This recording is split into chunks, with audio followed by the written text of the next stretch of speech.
Nga kivi tek Nenexhiku zbuloni ushqimet më të mira kundër fryrjes së stomakut.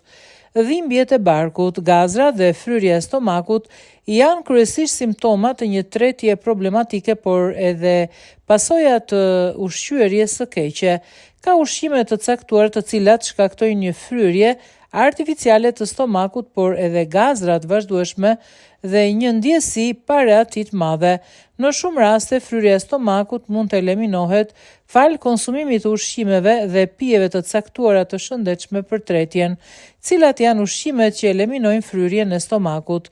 Në këtë video do të mësoni për ushqimet më të mira, cilat jo vetëm që nuk ju fryn, por dhe ndihmojnë në mbajtjen e një stomaku të sheshtë.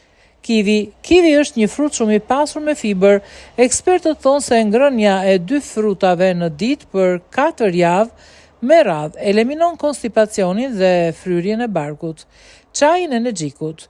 Ky çaj është përdorur prej shekush për të përmirësuar tretjen dhe për të zgjidhur problemet e stomakut. Studimet thonë se ky çaj ose suplementet e Nenexhikut mund të konsumohen rregullisht për 4 javë. Në këtë mënyrë do të përgjysmojnë simptomat e problemeve me tretjen dhe do të shfryjnë stomakun. Banania.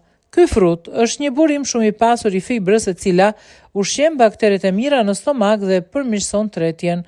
Gratë që hanë banane në ditë për 2 muaj me radhë kanë një bark më të sheshtë. Kefiri. Kefiri përmban një enzim të rëndësishme që shpërbën laktozën, një sheqer tek qumshti që shkakton probleme me stomakun. Pirja e kefirit zgjidh problemet me tretjen dhe eliminon fryrjen dhe gazrat me të paktën 70%. Xhinxherfili. Xhinxherfili është përdorur për mijëra vjet për të qetësuar stomakun dhe për të përmirësuar tretjen.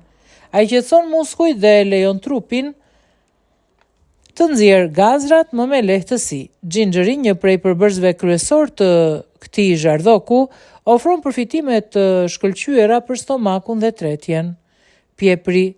Piepri ka aftësi çliruese dhe ndihmon eliminimin e ujrave të tepërt nga organizmi. Ai shfryn stomakun, por edhe shërben si një zëvendësues natyral i elektroliteve sepse është i pasur me kalium.